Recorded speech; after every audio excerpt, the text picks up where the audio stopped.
हम लोग जो अब फतवे को जब अप्लाई करने जाते हैं तो हमें बहुत सारे चैलेंजेस का सामना करना पड़ता है। जैसे अपने एक कंपनी है, अगर वो कंपनी क्वार्टरली बेसिस पे अपनी कुछ रिपोर्ट शाये करती है, ठीक है, सबमिट करती है सेबी को। और एक 6 मंथ की भी उनकी होती है जो सितंबर बेसिस पे करते हैं वो लोग। तो वो सितंबर वाली रिपोर्ट जो है उनकी नवंबर तक आती है, 6 मंथ पे बेस होता है। तो क्वार्टरली बेसिस पे तो मैक्सिमम कंपनीज की, मीन्स आप ऐसा मान के चलिए कि 90% कंपनी की जो रिपोर्ट्स होती हैं वो ओनली प्रॉफिट एंड लॉस होती है, ठीक है। हमें हमें बाकी चीज़ें भी देखनी होती हैं। आप सबको पता है कि हम एसेट्स बेस्ड स्क्रीनिंग तो करते हैं, हमारा जो बेस्ड है मार्केट कैप नहीं है। हम अगर डेट को भी देखेंगे तो वो हम टोटल एसेट से निकालते हैं। और जो हमारा लिक्विड रेशो जो है उसको भी हम टोटल एसेट्स के ज़रिए से ही निकालते हैं। तो एसेट बेस्ड जो होता है बैलेंस शीट में होता है, और बैलेंस शीट 6 मंथ की आती है एक, और एक एनुअल रिपोर्ट में सारी डिटेल होती है। 6 मंथ में भी ये हमारे पास ये लिमिटेशन होती है कि उसके अंदर डिटेल्स नहीं होती है कि कर्जा कहाँ से लिया, मीन्स डेट कहाँ से आया है, इंटरेस्ट बेरिंग है या ओनर ओनर लोगों ने ही मतलब उसको फंडिंग किया है, वहीं से उन्होंने बोरो किया है। तो ये भी एक चैलेंज होता है कि हमने 3-4 कंपनियां ऐसी देखने में आई हैं कि वो जिनका डेट तो बहुत ज़्यादा था, लेकिन बाद में जब उनकी डिटेल्स में गए हैं तो मालूम पड़ा है कि भाई ये तो इंटरेस्ट बेरिंग है ही नहीं। तो फिर ये भी एक चैलेंज था हमारे सामने। तो इसीलिए सारी बातों को मद्देनज़र रखते हुए हमने ये डिसाइड किया कि सबके लिए एक ही रूल लागू होगा। और बहुत से कंपनीज की 6 मंथ की रिपोर्ट भी नहीं आती। कंपनी ऐसी ऐसी मतलब चिल्लर कंपनी रहती है जो शरिया कंप्लाइंट होने के बावजूद भी मतलब वो रिपोर्टिंग उनकी बराबर नहीं रहती है। वो सिर्फ फाइनेंशियल रिपोर्ट सबमिट कर देते हैं सेबी को, एनुअल रिपोर्ट भी उनकी, मतलब ऐसी कंपनी भी जिनकी एनुअल रिपोर्ट ही नहीं आती 2-3 साल से। तो सब सारे चैलेंजेस को देखते हुए हमने ये तय किया था कि हम एनुअल रिपोर्ट पर ही मतलब अपना जो है वो स्क्रीनिंग रखेंगे। और हमारा जो ड्यूरेशन रहेगा वो ईयर टू ईयर रहेगा। मतलब एनुअल रिपोर्ट आने से 1 साल बाद तक जब उसकी नेक्स्ट रिपोर्ट आएंगी, जब तक कि उसका कंप्लाइंट स्टेटस जो है वो सेम रहेगा, चाहे भी अपने बीच में अगर कुछ भी न्यूज़ वगैरह भी आ जाए, तो जब तक कि हमें वो रिपोर्ट में ना दिखे, तो जब तक कि हम उसको नहीं मानते हैं। तो ये हमारा एक स्टैंड है उसमें। इस तरीके से हमने, जो हमारे साथ में उलमा कराम शामिल है, जो जो जो हमारी टीम है, शरिया टीम है, उनसे भी अच्छी खासी डिस्कशन के बाद में यही हमने पहले बेस बनाया कि हम एनुअल रिपोर्ट को ही बेस बनाएंगे, ताकि फिर इससे ही सारे जो बाकी के मसाइल है वो निकल के सामने आएंगे। इतना क्लियर है? इसमें किसी को डाउट डाउट रखें अपना सामने। काशिफ भाई, एक डाउट ये था मेरा कि शायद कुछ कंपनीज की एनुअल रिपोर्ट मतलब इंडिया के फाइनेंशियल ईयर के मतलब मिड में भी आ जाती है, जैसे जहाँ तक मुझे नॉलेज है बीबीएल वगैरह की। तो क्या ऐसी कंपनीज का फिर हम मिड ईयर में रिपोर्ट आने पे अपडेट करते हैं? करते हैं बिल्कुल। दिसंबर में कुछ कंपनी देती है, किसी का जून में भी आता है, किसी का दिसंबर के अंदर। तो ये कंपनियां बहुत है, इनकी लिस्ट है हमारे पास, लेकिन नाम वगैरह याद नहीं है। तो ये मतलब जब भी सबमिट करती है तो हमारे पास नोट्स में लिखा हुआ है, तो हम उनको चेक कर लेते हैं इनको। हम्म। अच्छा। ज़्यादा ओके। कंपनी नहीं है, बहुत कम है, मतलब 1% भी रेशो नहीं है इनका, 1 से 2% होगा शायद। ठीक है। ठीक है। और किसी कोई क्वेश्चन? और एक ये भी रहता है कि कंपनी जो है पहले अपना मीन्स क्या बोलना चाह रहा था मैं, हाँ, ईयरली बेसिस पे तो वो करती हैं, और मार्च मतलब वो अप्रैल मई में अपनी फाइनेंशियल रिपोर्ट देती है पहले। जो उनके पास उनकी जो रिपोर्ट सबमिट करते हैं वो सेबी को और एक्सचेंज में, तो वो मतलब मार्च और अप्रैल के दौरान में ही अपनी जो रिपोर्ट्स हैं वो देते हैं। तो वो भी एनुअल रिपोर्ट नहीं होती है, उसके अंदर भी डिटेल नहीं होती। वो सिंपल एक बैलेंस शीट होती है, प्रॉफिट एंड लॉस होता है, कैश फ्लो होता है उसमें, लेकिन उसमें डिटेल नहीं होती है। तो कभी कभी ये भी आता है कि भैया यह रिपोर्ट तो आ गई है, लेकिन वो एक्चुअल में फाइनेंशियल रिपोर्ट होती है। जैसा अभी लेटेस्ट में अभी आप देखेंगे, असर के बाद के मैसेज जो है मेन ग्रुप पे, वो इसी के रिगार्डिंग में है, कि एक आदमी ने बोला कि भाई ये आप चेक कर लें। जब उसने सेंड किया तो वो फाइनेंशियल रिपोर्ट है। तो वो रहता था उनका मार्च टू मार्च फाइनेंशियल रहता है, लेकिन वो सितंबर तक ही अपनी एनुअल रिपोर्ट सबमिट करते हैं। तो एक बहुत लेट हो जाता है, ठीक है। तो ये भी एक इसमें पॉइंट था। अब मैं अपनी जो स्क्रीन शेयर करता हूँ।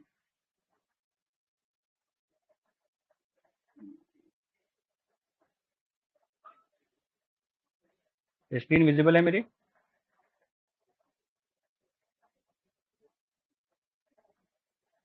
ठीक हेलो? है, ठीक है। जी। ये हमारे पास एक गुलशन पॉलीलोज करके एक केमिकल वाली कंपनी है, ठीक है? इसका हम जब अगर देखेंगे, इसका हम देखते हैं सेगमेंट। इसकी अभी तक 2023 की रिपोर्ट नहीं आई है।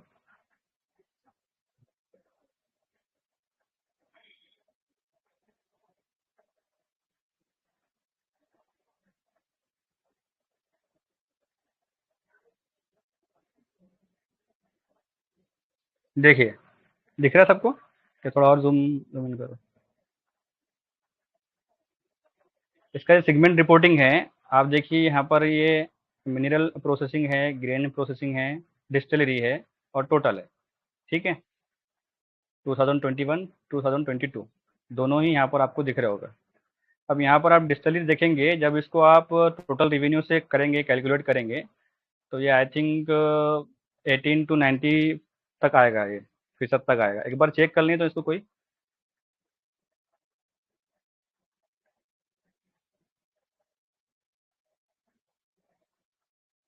मैं कर लेता हूँ।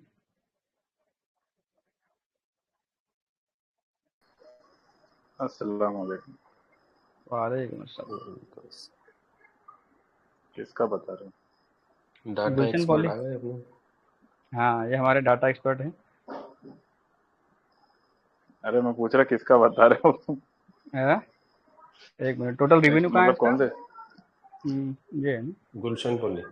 गुलशन पॉली का टोटल है, ये सॉरी, ये है हाँ टोटल, यही है। ये है रेवेन्यू से। वो नेट प्रॉफिट है। हाँ ठीक है बस। ठीक है ना, 22 का, या 22 का टोटल ये है। हम्म, बराबर। ये देखिए, इसको आप देखेंगे अगर 100 से 17.92, ठीक है?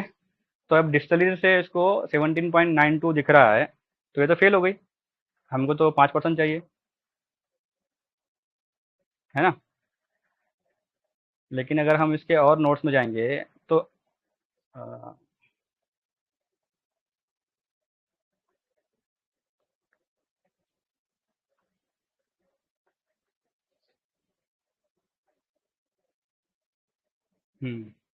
ये देखिए,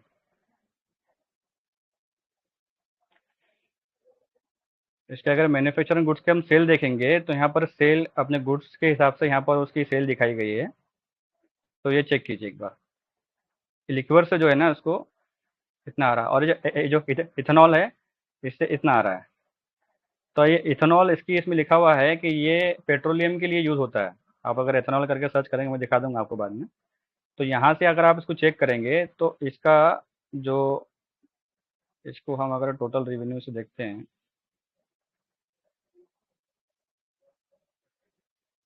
ये ऑन स्क्रीन कैलकुलेटर ओपन कर सकते हैं ना? जी। ऑन स्क्रीन कैलकुलेटर डेस्कटॉप पर ही वहाँ दिखता भी रहेगा आप क्या कर रहे हैं कैलकुलेशन। हाँ, वो दिख नहीं रहा है वो उसमें, इतना मेरा हाथ फ्री अच्छा नहीं है स्क्रीन पर। लैपटॉप पे। ठीक ठीक, कोई इशू मैं नहीं। मोबाइल से काम करता हूँ। ये देखिए 2.6 आ रहा है,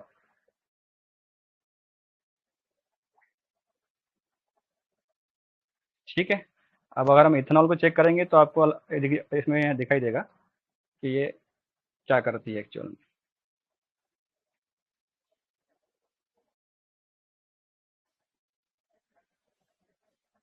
हेलो?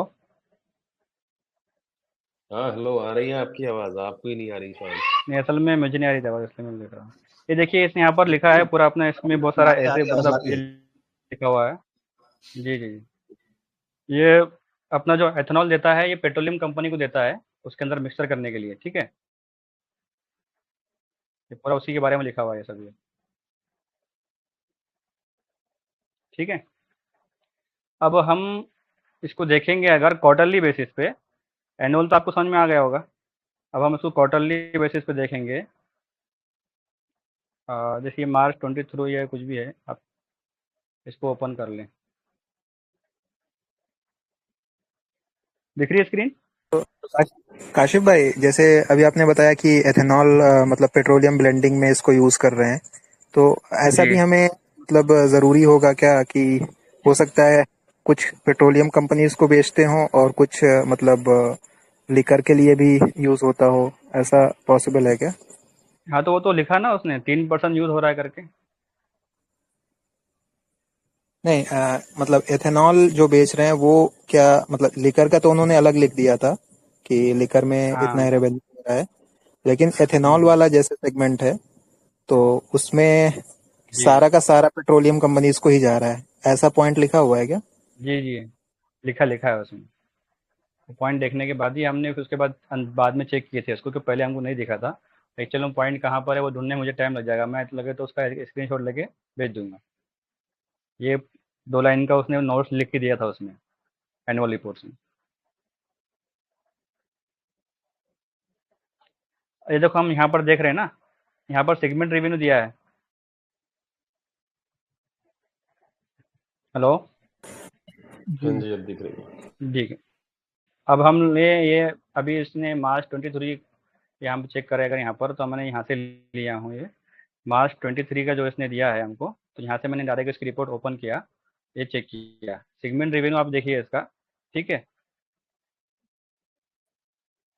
तो यहाँ पर आपको डिटेल नहीं मिलेगी बाकी, ये डायरेक्ट पूरा एक सेगमेंट दिखा देगा। इसका सेगमेंट बस यही है कि इसने जो है एथेनॉल बायोफ्यूल में लिखा है और ऑब्लिक में डिस्टिलरी लिखा है, तो ये मिक्स है। अगर आप इसको देखेंगे तो ये 17 to 18% के आसपास आपको आ जाएगा कि ये मतलब, तो इसके हिसाब से ये नॉन कंप्लाइंट हो जाएगा। तो हम उसको क्वार्टरली बेसिस पे अगर हम उसको चेक करेंगे ना, तो ये नॉन कंप्लाइंट हो जाएगा। जबकि एक्चुअल में ये नहीं है, मीन्स हमने अगर मार्च में अगर मान लो उसकी हम एग्जांपल के तौर पर लेते हैं कि हमारी रिपोर्ट आई है, मार्च की जो रिपोर्ट आई है एनुअल रिपोर्ट, वो मई में आई है, हमने मई में इसको स्क्रीनिंग किया, डिटेल स्क्रीनिंग किया, वहाँ वो पास हो गई, क्योंकि उसका जो नॉन शरिया इनकम था वो कम है, ठीक है, विद इन लिमिट है। अब हमने उसको पास कर दिया, अब मई में तो वो कंपनी पास हो गई। अब नेक्स्ट जब उसका जून में रिजल्ट आया, जो कि जुलाई या जुलाई के एंड तक आएगा, तो जब हमने उसकी स्क्रीनिंग की तो वो नॉन कंप्लाइंट हो गया, ये कंप्लाइंट हो गया। तो इस तरीके से ये प्रॉब्लम होती है। अब ये 17 अगर दिखा देगा वहाँ पर, तो ये नॉन कंप्लाइंट हो जाएगी। तो इसलिए इसलिए हमने फिर इसको एनुअल रिपोर्ट को ही अपना बेस बनाया है, ताकि हम उसी के हिसाब से हम लोग उसमें काम कर सकें। क्योंकि हम क्वार्टरली बेसिस पे करेंगे तो ऐसी कई कंपनियां हैं जो नॉन कंप्लाइंट हो जाएंगी, जिनका खास करके सेगमेंट रिपोर्टिंग जहाँ पर आता है वो फिर नॉन कंप्लाइंट में आ जाएगी। अब ये भी है प्रॉब्लम यहाँ पर, है तो सेगमेंट की बात हो गई। अगर आप देखेंगे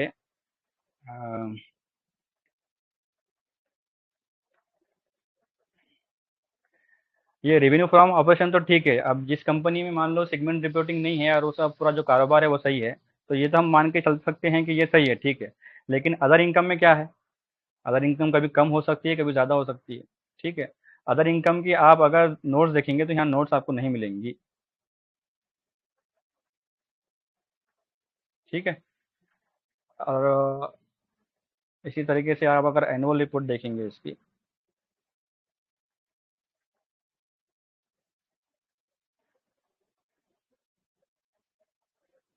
सिर्फ अदर इनकम आप सर्च करने पे आपको सब मिल जाएगा। ये देखिए, अदर इनकम में जो नोट्स है 25 है। अगर आप उसको चेक करेंगे इधर में, देखिए अदर इनकम में क्या क्या है, इंटरेस्ट इनकम है, ठीक है, ऑन बैंक डिपॉजिट, ये आपको साफ तौर से लिखा है, ठीक है। डिविडेंड इनकम ऑन इन्वेस्टमेंट, अब इसने इन्वेस्टमेंट कहाँ किया है नहीं मालूम, कभी ये म्यूचुअल फंड में करते हैं, ठीक है, कभी किसी कंपनी में करते हैं, वो कंपनी नॉन कंप्लाइंट है या नहीं है। डिविडेंड में लोग उनका क्या है, तो हम इसको जायज़ नहीं मानते, हम इसको मतलब डाउटफुल लेते हैं, तो ये भी हम ऐड कर देते हैं, ठीक है। इसी तरीके से gain loss on sale of investment, तो इन्वेस्टमेंट हम जब उसका चेक करेंगे तो कहाँ पर है वो सब दिख जाएगा आपको। तो इसमें से कुछ इनकम जो है वो जायज़ होती है, कुछ नाजायज़ होती है, कुछ डाउटफुल रहती है। तो डाउटफुल और नाजायज़ को हम तो डायरेक्ट ऐड कर देते हैं, और जो जायज़, इतना क्लियर है सबको? तो ये हमें असल में बात करनी चाहिए कि पहला हमारा जो क्वेश्चन ये आता है कि हम क्वार्टरली बेसिस पे क्यों नहीं करते हैं। तो इसका सिंपल सादा सा जवाब है कि हमारे पास जो डिटेल रिपोर्ट हमें चाहिए स्क्रीनिंग करने के लिए, और ये सिर्फ हमें नहीं चाहिए, हर किसी को चाहिए, मतलब जो भी अगर मार्केट में कुछ दूसरे ऐप्स है या कोई ये बोलता है कि हम शरिया स्क्रीनिंग करते हैं, तो हम उसमें मतलब उसको ये चाहिए कि वो एनुअल रिपोर्ट से ही करें, क्योंकि जो लोग अगर क्वार्टरली बेसिस पे करते हैं और बोलते हैं कि हमारी ऐप अप टू डेट है, तो वो कितना सही बोल रहे हैं वो आपने देख लिया। अब बाकी वो दूसरे डाटा कहाँ से लाएंगे, ये हमें तो नहीं पता। हमें तो ये बात भी बिल्कुल मतलब ये हमारे एक्सपीरियंस के हिसाब से ये बात तो इम्पॉसिबल है कि मतलब क्वार्टरली रिपोर्ट से ही वो सारा डाटा ले लें और वहीं से वो तब सब कुछ देख लें कि भाई अदर इनकम में क्या क्या गैर शरई आमदनी है, क्या कुछ है। तो इस तरीके से ये पॉसिबल नहीं है, ठीक है ना। तो ये हो गई एनुअल रिपोर्ट की बात।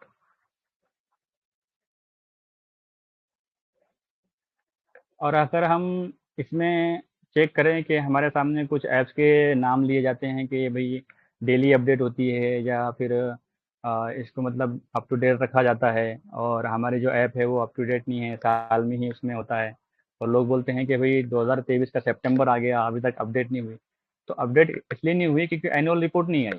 जैसे कि अभी एक ने सवाल किया था ग्रुप में कि राजेश एक्सपो जो है वो आपके इसमें अपडेट ही नहीं है, लास्ट ईयर का डाटा दिखा रहा है। तो लास्ट ईयर का डाटा इसलिए दिखा रहा है कि 2023 की जो उसने सिर्फ एनुअल रिपोर्ट है वो सबमिट ही नहीं किया, उसने सिर्फ फाइनेंशियल रिपोर्ट सबमिट किया। तो उसमें अगर जब उसका डेट इंक्रीज हुआ तो उसने डेट कहाँ से लिया वो आपको दिखेगा ही नहीं उसमें। तो हम उसको कैसे ही मतलब नॉन शेरियत हम उसको मान लें। तो इसलिए हम वेट करते हैं, तो वेट करना ज़्यादा सही होता है इस मामले में। और लोग कहते हैं कि भाई बहुत सारी ऐप जो हैं वो डेली अपडेट होती हैं, तो मैं ये बात बता दूं, जैसा मैंने पहले ही कहा था कि हम जो काम करते हैं वो एसेट बेस पे करते हैं, ठीक है।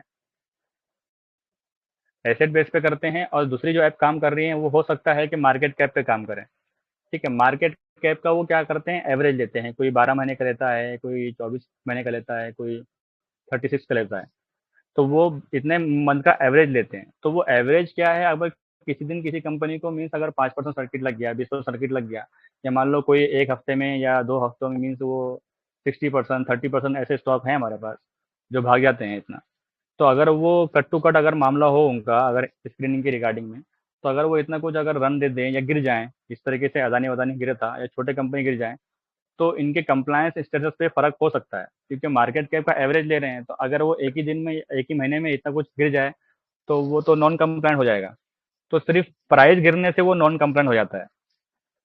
तो वो उसको ऐसा दिखाते हैं कि मीन्स हाँ ये मार्केट कैप से हम अपडेट कर रहे हैं।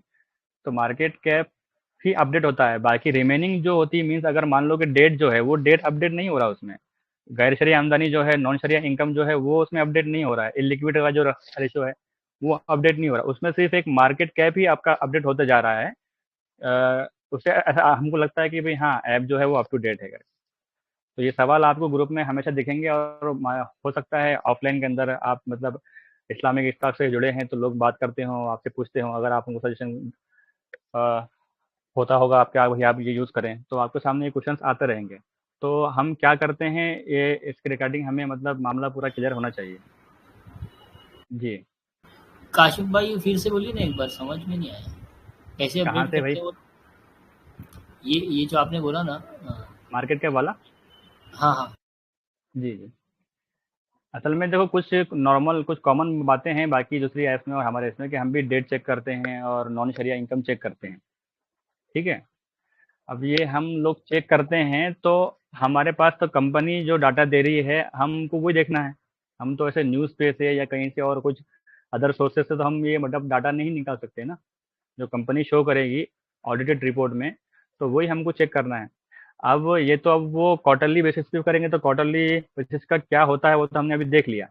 अभी कुछ लोग कहते हैं कि भाई ये जो फलानी ऐप है वो डेली अपडेट होती है, और उसमें डेली मतलब अपडेट होता है, तो उसमें डेली सिर्फ मार्केट कैप अपडेट होता है। हम जिस तरीके से डेट टू टोटल एसेट देखते हैं, वो लोग debt to total market cap average देखते हैं 36 मंथ का, या कोई जो है वो 12 मंथ का भी देखते हैं, कोई जो है वो समझ 24 का भी देखते हैं। समझ गया। समझ गए? तो अब इसमें क्या होता है, कंपनी की प्राइस ऊपर नीचे हुई, एक महीने में अप डाउन हो गया, गिर गया या ऊपर भाग गया, तो उनके जो कंप्लायंस स्टेटस है वो चेंज हो जाएंगे। तो लोगों को लगेगा भाई देखो यहाँ पर तो साल भर ये चीज़ें अपडेट होती रहती हैं, ये अप टू डेट है। तो अप टू डेट वो किस तरीके से हैं वो हमें मतलब मालूम होना चाहिए। इतना समझ में आ गया ना भाई? तो एक हमारे इसमें मेन इश्यू है। और कुछ ऐप जो हैं वो क्या करती हैं कि रेवेन्यू जो है उनका वो ईयरली बेसिस पे लेती हैं कि मतलब बाकी जो डाटा उनके पास अवेलेबल नहीं होता, और बाकी डाटे को वो क्या करते हैं कि जैसा जैसा उनको मिलते रहता है वैसा वैसा उसको अपडेट होते रहता है। तो ये मतलब उनके पास सिस्टम नहीं है कि मीन्स कोई चीज़ को वो ईयरली ले रहे हैं, कोई चीज़ को वो अपने क्वार्टरली बेसिस पे ले रहे हैं। तो जिसका जो रिपोर्ट अवेलेबल है उसकी रिपोर्ट से वो उसको अपडेट कर देते हैं। तो उसमें वो ये नहीं चेक करते कि डेट इंटरेस्ट बेरिंग लिया गया है कि नहीं लिया गया। उनसे पूछा गया कि किसी कंपनी का जो डेट है वो इंटरेस्ट बेरिंग नहीं है, तो उनका रिप्लाई नहीं आया कि नहीं भाई हमारी जो स्क्रीनिंग है वो सही है करके। इस तरीके से उनका रिप्लाई भी आया गया। ये होगी एक चीज़। और एक कॉमन इशू है हमारे पास में कि हम जो आईटीज कंपनी को नॉन शरिया मानते हैं, मैक्सिमम आईटीज को जिनका इन्वॉल्वमेंट जो है बीएफएसआई सेक्टर के अंदर है, बैंकिंग एंड फाइनेंशियल के लिए वो लोग सॉफ्टवेयर वगैरह बनाती है। तो इसके रिगार्डिंग हमने बहुत सारे उलमा से बात किया, और मुफ्ती खालिद साहब से, अपने मौलाना खालिद साहब रहमानी साहब से बात की। उनको अपना मसला सामने रखा कि अगर हमारे पास इस्लामिक बैंकिंग सिस्टम भी आ जाए और ये कंपनीज उनको मतलब सॉफ्टवेयर देने लगे, तो ये जो उनका एग्जिस्टिंग सॉफ्टवेयर है अभी उसको वो यूज़ नहीं कर सकते उसमें। उनको इस्लामिक बैंकिंग सिस्टम के लिए एक अलग से सॉफ्टवेयर बनाना पड़ेगा। तो जब प्रोडक्ट अलग हो जाएगा तो फिर अभी के सॉफ्टवेयर को आप शरिया कंप्लाइंट कैसे मान सकते हैं? तो उन्होंने कहा कि नहीं, बिल्कुल भी नहीं मान सकते आप इसको नॉन कंप्लाइंट ही लें करके। ये मौलाना खालिद सैफुल्लाह रहमान साहब की बात। तो हम लोग इसी तरीके से हमने अपने अलग अलग मदारिस से फतवा भी इसके रिगार्डिंग मांगा था। तो उन्होंने यही कहा कि आईटी कंपनीज जो है जो बैंकिंग सेक्टर में है और मतलब उनको सॉफ्टवेयर वगैरह देती है और उनका जो रेवेन्यू है मोर देन 5% में है, तो आप इसको नॉन कंप्लाइंट माने। तो हमने फिर बाद में की स्क्रीनिंग की, और जो भी बीएफएसआई से हमने इन्वॉल्वमेंट लगा, तो इसमें बीएफएसआई के अंदर इन्वॉल्वमेंट क्या रहता है कि न्यूट्रल टाइप का, एक होता है डेडिकेटेड। तो हम डेडिकेटेड को जो है वो नॉन कंप्लाइंट लेते हैं और उसको गैर शरई आमदनी में ऐड कर देते हैं। अच्छा, एक मैं थोड़ा सा एक्सप्लेन करूँगा डिफेंस सेक्टर को। आप देखते होंगे कि डिफेंस सेक्टर जो है वो कोई म्यूट है, कोई नॉन कंप्लाइंट में जिसमें ऐड किया गया है। तो इसमें क्या है, हमने स्क्रीनिंग जो है वो उसके प्रोडक्ट वाइज की है।